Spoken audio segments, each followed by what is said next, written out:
Have you ever seen Muppet Treasure Why Island? is this not? I've not seen Muppet Treasure Island. Oh, because I'm wearing. I've seen Missing Treasure out. Island. You're missing out, dog. Anyway, sorry, you had a question? Directing can sometimes feel like this nebulous thing that we're trying to approach and figure out. But ultimately, directing means different things depending on what it is that you're doing. So here's 3 different directing tips for 3 different types of projects. But stick around to the end and I'll show you a tip that is universal to all of these. Number 1 is in the commercial space. Now, obviously, you're not necessarily making something for yourself, but you're working with a brand or a business, and they're essentially using your skill set to try to promote themselves, and hopefully they're paying you for it. Your boy got rent. But in the commercial space, there's different things that are acceptable that maybe wouldn't be acceptable in situations like shooting a film or a documentary. They can take different forms and feel very abstract. In reality, it's like, I don't want to drink my Sprite when it's being shot out of a cannon at 30 miles an hour and captured in slow motion. Like, that's not the practical application of what it is, you know? Is chewing 5 gum really like jumping out of a giant thing and landing on a thing and then flying around getting hit with a bunch of balls? Probably not.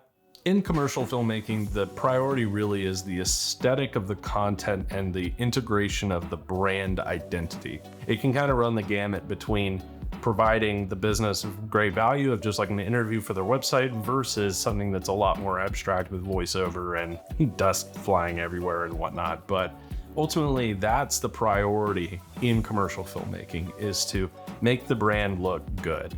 And there's nothing wrong with that. It's a whole portion of filmmaking. There's so many great directors and cinematographers and people that have come up through commercials, and it's a consistent way during strikes and things of that nature that people can work. You also have a lot of time to craft a really short piece. You know, sometimes you'll have 2 to 3 days to shoot a 30-second commercial. The client's there on set approving everything. You're kind of making your film for an audience of one in a sense. As long as the client is happy, you know, that's kind of what matters at the end of the day. They sign the paycheck. That's all you need.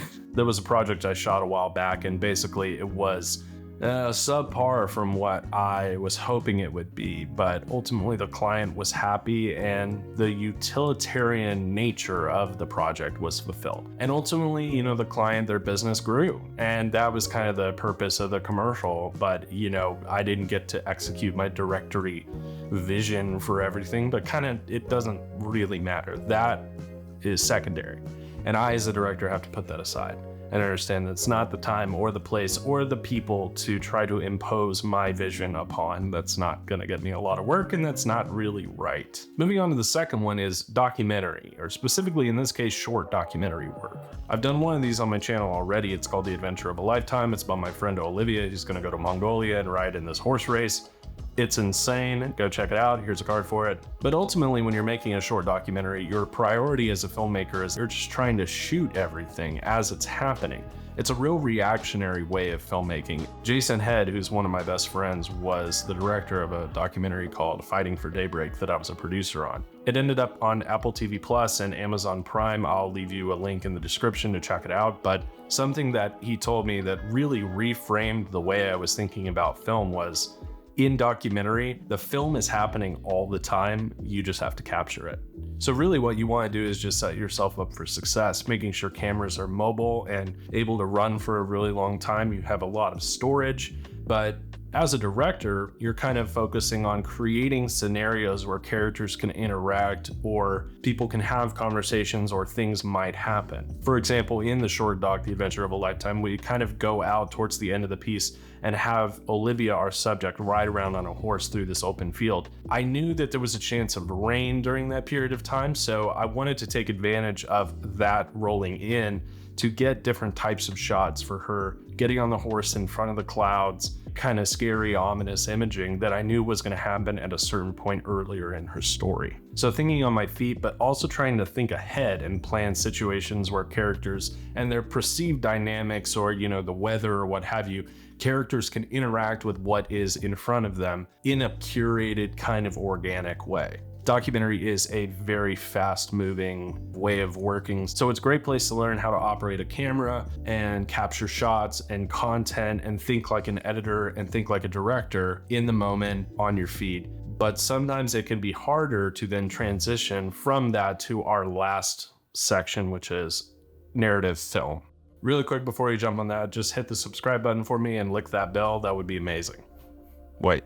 I can think of so many amazing films that I saw as a kid that the story really was the thing that drew me in. And I think that's what a lot of people that end up working in film kind of latch onto, is this desire to experience story and be a part of the creation of something as meaningful as Indiana Jones or Star Wars or Jurassic Park. While I haven't shot a feature film yet, I have shot a number of short films. Most of them are on this channel. The aesthetics are important, but less important than the story.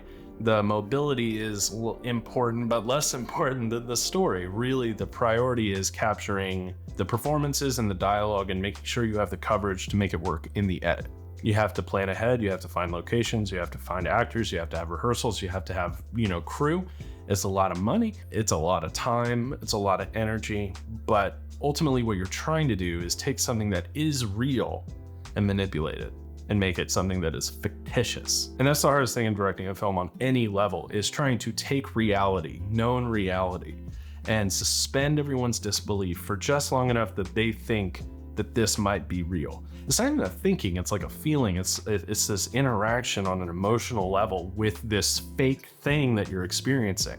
If you start to think about like the relationship that we have to a big screen or to a movie and how it makes us cry and how, it makes us laugh, like it is kind of weird when you start to think about it in more of a anthropological, sociological sense. The psychology of it is way out of my pay grade, but it's interesting nonetheless. To me, the story comes through performance and dialogue. And performance is the actions that the characters do and the words that they speak.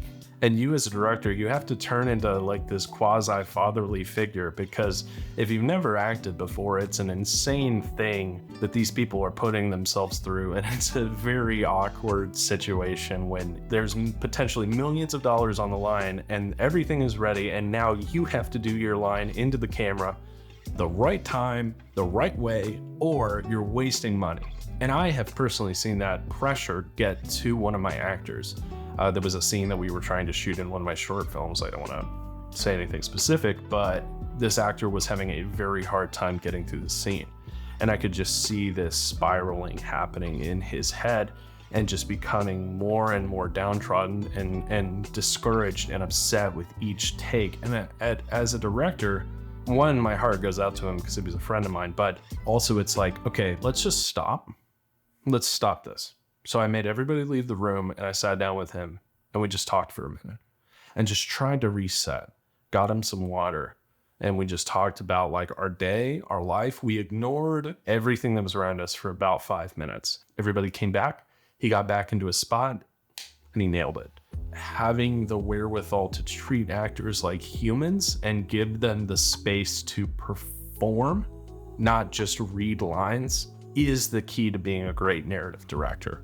Actors are not props that talk. Actors are artists just as much as you and I, and it is worth it to give them space to perform and to add to your story.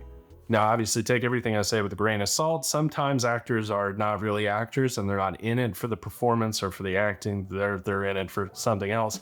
And at that point, you just gotta make your best judgment call. But if it's an actor who's serious about what they're doing and has legitimate talent and is pursuing it legitimately, I think it's worth giving them space to get it right and put themselves out there as an artist. And finally, here's my final tip for anybody that's actually trying to be a director. Use reference images. As much as you'd like to believe that people are going to read your script or follow your treatment or whatever, sometimes it's just not going to work. Like, people are not word reading people. Having some sort of visual reference allows people who are skilled in their craft to decode the type of aesthetic that you are going for. Communicating the vision of the project is your job. So you're communicating the aesthetic. That counts. That's the majority of what people are asking for, is how is this going to look? Thanks for watching. I'll see you guys next time.